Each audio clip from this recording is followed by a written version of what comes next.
Buenas a mis queridísimos estudiantes de tercero de secundaria. Sean cordialmente bienvenidos a una nueva clase de literatura. En esta oportunidad estaremos abordando la temática estrategia de lectura, orden de un texto argumentativo. Quien les habla una vez más su profesor Ulises Oria. Acompáñenme.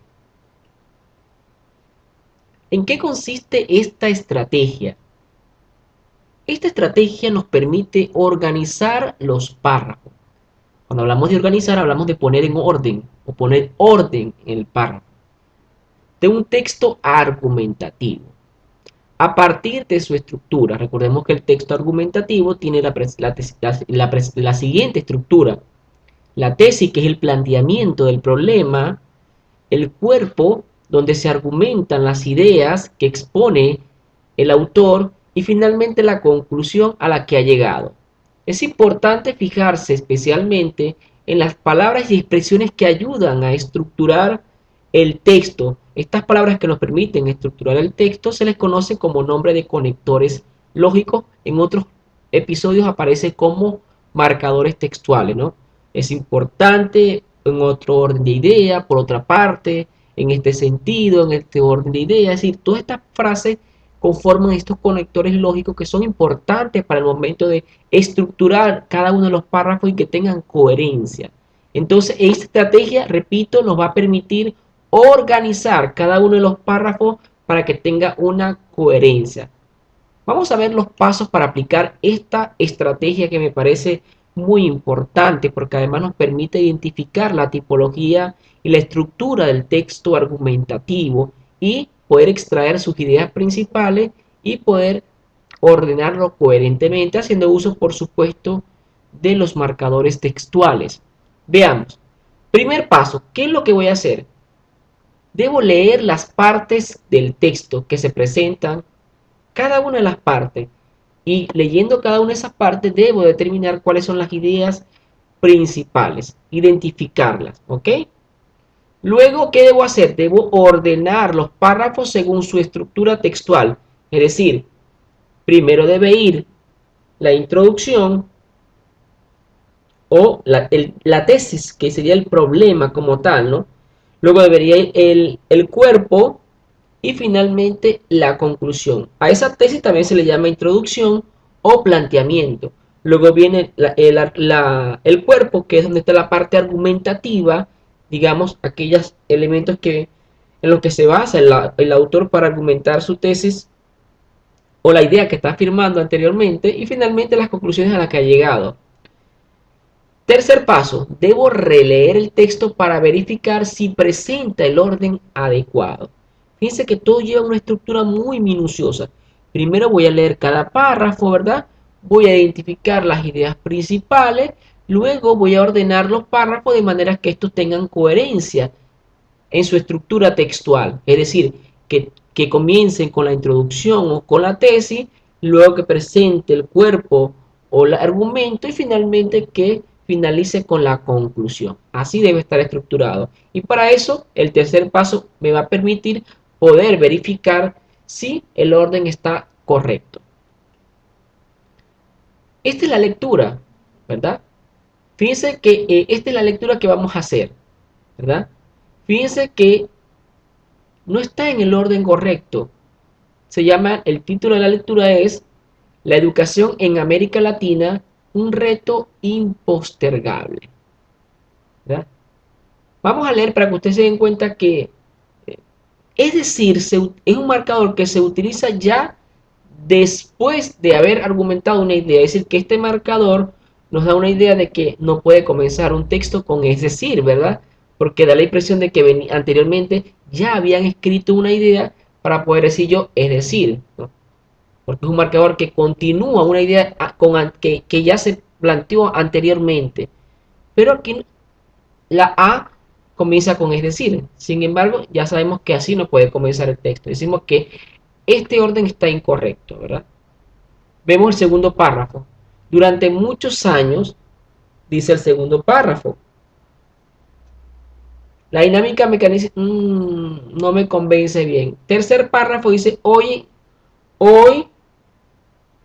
Y el último párrafo dice, desde el punto de vista de quien escribe, ¿verdad? Parece que aquí comienza el texto argumentativo, ¿verdad?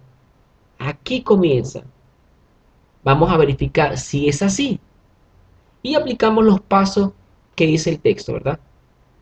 Vamos a leer. Vemos que efectivamente, ¿verdad? Cuando leemos, nos damos cuenta, vamos a leer, este es el orden correcto. Entonces leemos. Primer paso, vamos a leer. Desde el punto de vista de quien escribe, las políticas sobre la equidad desgranadas en programas y acciones educativas en América Latina, si bien han tenido efecto en centrar la atención en la mejoría de las condiciones de los sectores poblacionales más vulnerables, ampliando la cobertura y los recursos destinados, aún se decantan brechas importantes relacionadas con la calidad educativa y la generación de oportunidades educativas relevantes. Fíjense que el título nos está hablando de la educación en América Latina, un reto impostergable, es decir, es un reto la educación en América Latina que no podemos postergar, dejar para más adelante. Tenemos que avanzar en el campo de la calidad educativa en América Latina, que siempre estamos como rezagados. Los europeos siempre han avanzado con sus políticas educativas, igual los norteamericanos, pero los asiáticos y nosotros siempre estamos como que relegados, ¿no? De eso nos habla esta lectura. Fíjense cómo comienza el autor, desde el punto de vista de quien escribe, es decir, de él, del que está escribiendo, el mismo autor. Dice, las políticas sobre equidad desgranadas en programas y acciones educativas en América Latina, si bien han tenido un efecto en centrar la atención en la mejoría o en la mejora de las condiciones de los sectores poblacionales más vulnerables, es decir, atendiendo a esa población que de repente ha sido olvidada en algunos sectores de algunos países, ampliando la cobertura y los recursos destinados, aún dice, se decantan brechas importantes relacionadas con la calidad educativa y la generación de oportunidades educativas relevantes. Fíjense que aquí tenemos la idea principal, porque aquí el autor está planteando que si bien ha habido alguna mejoría, sobre todo en aquellos sectores abandonados, ¿verdad?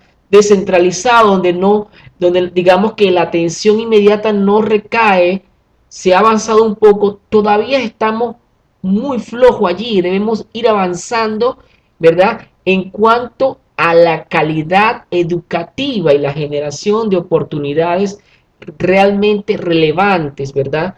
En todos los sectores que conforman los países de América Latina.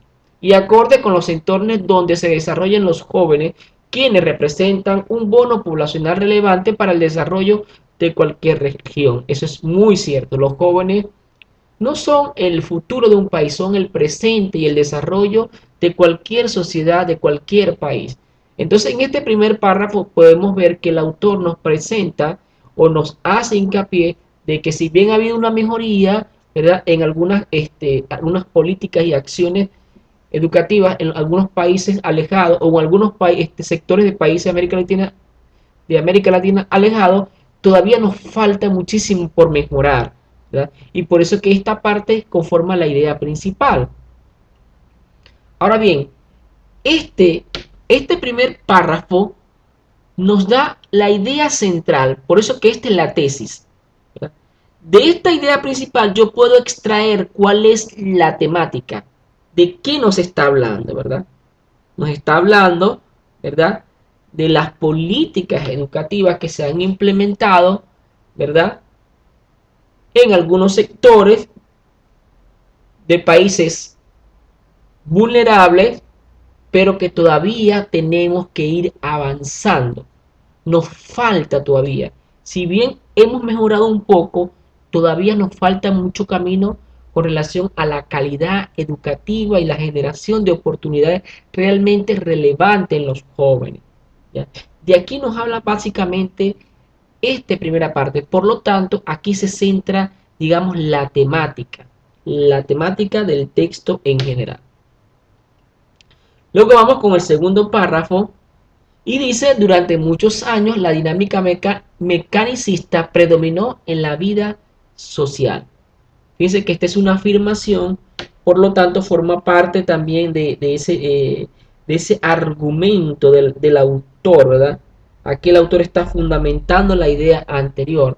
Durante muchos años la dinámica mecanicista predominó en la vida social. La mayoría laboraba en la repetición de rutina y era despojada de toda iniciativa para incorporarlos a la organización industrial, donde solo una minoría era educada en las instituciones más prestigiadas para dirigir a los otros. Este proceso ha implicado una gran violencia, pues constituye una verdadera deseducación e implica limitar las capacidades humanas y obligar al otro a aceptar ese rol. Definitivamente. ¿Qué ha permitido todo esto? La dinámica mecanicista que predominó en la vida social durante muchos años y que parece que todavía hay indicios de eso en la actualidad. Tercer párrafo ordenado, ya ordenado. Dice que aquí estoy aplicando el primer paso, el segundo y el tercero, porque ya estoy leyendo, al mismo tiempo estoy extrayendo la idea principal y ya estoy ordenando los párrafos como deben ir correctamente. Dice hoy con el advenimiento de la computadora, la automatización de procesos y la robótica con la automatización de procesos y la robótica, podemos ir más allá de la organización mecánica del trabajo para desplegar el trabajo cognitivo y creativo. Esto es cierto. Debemos aprovechar, ¿verdad? Estos avances tecnológicos para deslastrarnos totalmente de la actividad mecánica monótona, aburrida, que de alguna u otra forma no permite al estudiante poder desplegar toda su capacidad cognitiva, creativa. Hoy ya no se justifica el uso inhumano de las personas, totalmente de acuerdo. Pero al mismo tiempo la situación es más brutal, pues un capitalismo agónico de la mayoría de los países que pretende cobrarnos el capital ficticio y meramente especulativo, está dispuesto a saquear países y personas y a destruir toda traza del estado de bienestar. Es totalmente de acuerdo. El sistema capitalista que impera en la mayoría de los países latinos también ha sido como un indicativo negativo en cuanto al avance de políticas educativas que busquen desarrollar el poder y la capacidad cognitiva y creativa de cada uno de los estudiantes. Es por ello que se sugiere, ¿verdad?, que de alguna otra forma no solamente el Perú, sino países como Argentina, Uruguay, que invierten gran cantidad de dinero en las políticas educativas para que los jóvenes o sus jóvenes puedan desarrollarse y beneficiar al país de alguna u otra forma. Finalmente tenemos el último párrafo, que estaba en el título, pero este realmente es la parte final. Digamos, la que estaba como la A sería la D, ¿no? Es decir, estos intereses se oponen al desarrollo de una sociedad del conocimiento. Los intereses de que estamos hablando, los intereses capitalistas que hablamos en el párrafo anterior. Estos intereses se oponen al desarrollo de una sociedad del conocimiento plena y a los quehaceres humanos y a que los seres humanos desplieguen, por supuesto, todo el potencial que la época puede darnos. La educación en América Latina también se encuentra en una disyuntiva. Esto es muy importante lo que está afirmando acá, ¿verdad? Trabajar para la libertad y empoderar a las personas para hacerlas libres en plena consonancia con la tradición humanista o cerrar los ojos frente a la desigualdad, dejando el egoísmo y la ley del embudo o que la ley del embudo siga imperando. Esto es cierto. Esto es totalmente cierto. O gobernamos con políticas que permiten trabajar para la libertad y el empoderamiento de las personas libres para que hagamos personas libres capaces de poder resolver situaciones o desempeñarse en situaciones diversas, o sencillamente seguimos con la tradición humanista y cerramos los ojos frente a la desigualdad, el egoísmo y la ley del embudo que sigue imperando en América Latina. Me encanta este tema porque es un hecho real. La educación en América Latina totalmente, es un reto que no se debe postergar. Por eso que así se llama, la educación en América Latina, un reto impostergable.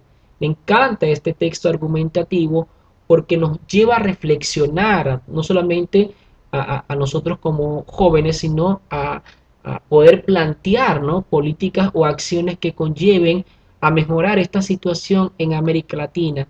No podemos seguir siendo la cenicienta de los países del mundo. América Latina tiene que seguir avanzando en políticas que realmente contribuyan y deslastren a los jóvenes de esa monotonía, de esa enseñanza mecánica, y que estos puedan expandir todo su potencial creativo y cognitivo a través de su gran potencial.